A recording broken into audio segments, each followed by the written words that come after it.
Bonjour et une fois de plus, bienvenue en Corse pour une petite flânerie au niveau du village de Croce en direction de la chapelle Sainte-Marie. C'est une petite promenade facile, simplement sur la route,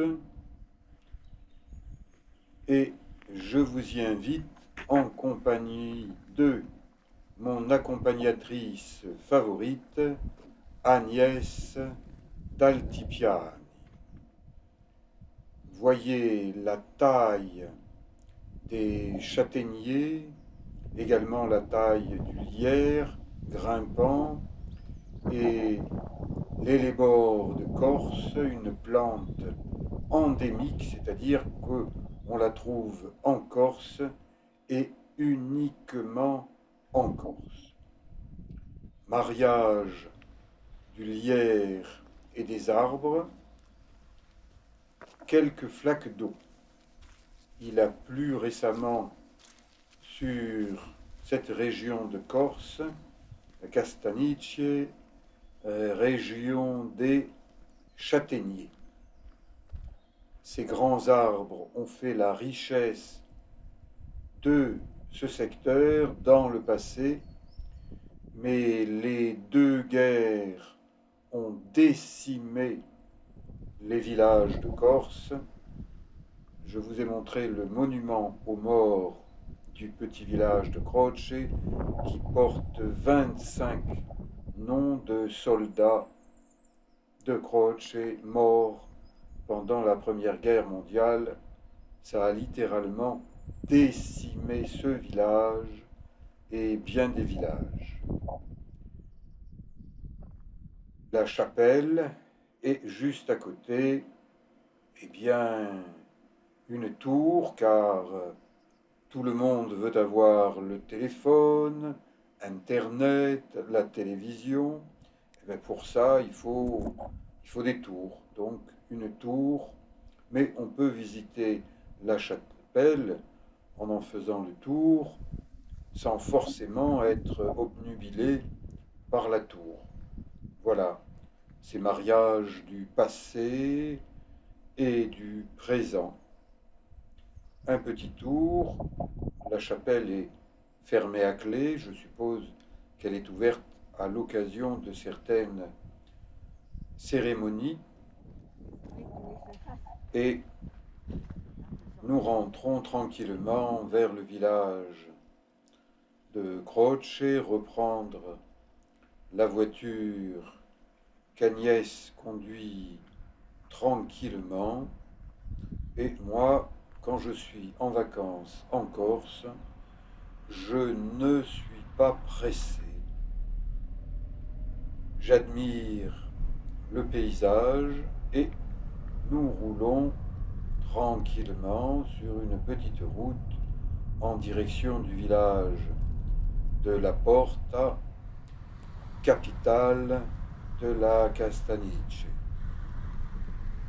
Et Agnès a tenu à me faire passer par ce village parce qu'il offre la découverte d'une église et de son clocher, une flânerie simplement en regardant.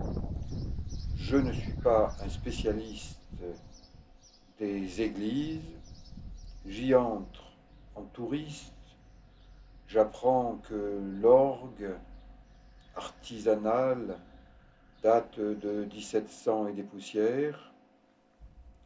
Comme toujours, dans une église, respect des lieux sacrés, respect du silence, de la prière, et superbe décoration, des tableaux au mur, des fresques au plafond, des dorures, des statues. Je vous laisse faire comme moi, simplement porter les yeux sur ce lieu de culte.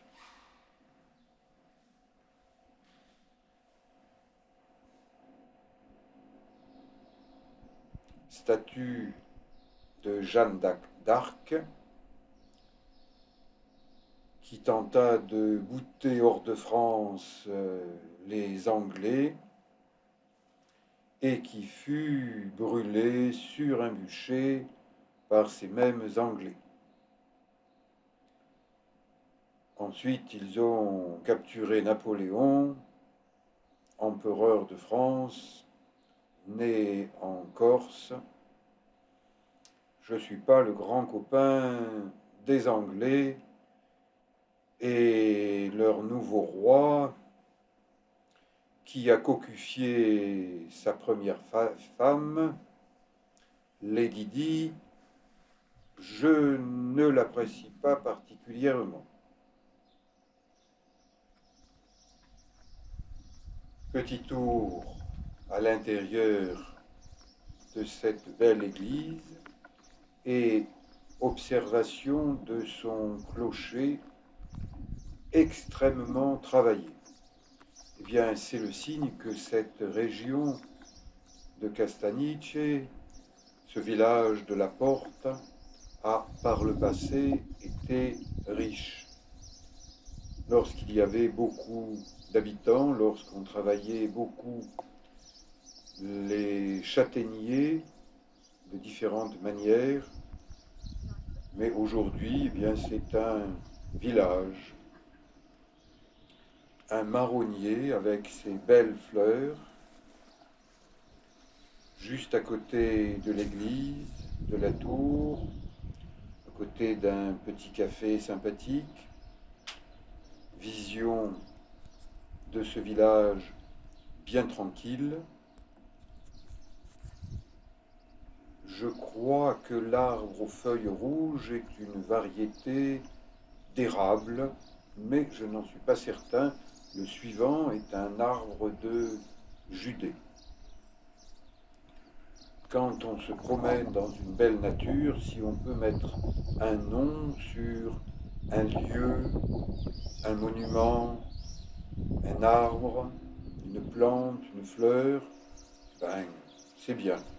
Et puis, si on n'en met pas de nom, on se contente d'ouvrir les yeux, d'observer la nature. Retour vers Croce par des petites routes. Attention, les routes corses, ça tourne.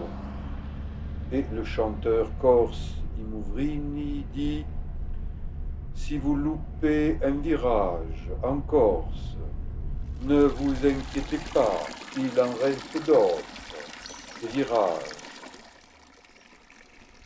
Donc, conduisez prudemment, arrêtez-vous dans des petits villages, des hameaux, le temps de jeter un coup d'œil aux maisons, aux jardins bien entretenus. Ah oui, il y a des drapeaux corses. Eh bien écoutez, on est en Corse, c'est normal. Par contre, quand je tombe sur un autocollant French Go Home, là, je n'apprécie pas du tout ce genre d'affichage. Parce que la France, c'est la Corse, et la Corse, c'est la France. Est-ce que vous savez que le premier roi de Corse avait élu domicile non loin de Bastia? Il s'était autoproclamé roi de Corse, Théodore, venu d'Allemagne avec ses troupes conquérantes, qui ensuite a été bouté hors de Corse par les Génois. Attention, en Corse, les cochons ont la priorité. Surtout quand ce sont des gros cochons. Hein. Ça peut faire du dégât à une voiture. Donc, respectez la culture corse et les cochons de Corse. Après cette flânerie jolie, tranquille, à Croce et dans les villages environnants, retour vers Corte, capitale des montagnes, capitale du centre corse, retour à l'hôtel San Piero Corso. Je vous dis à bientôt pour d'autres documentaires en Corse et ailleurs.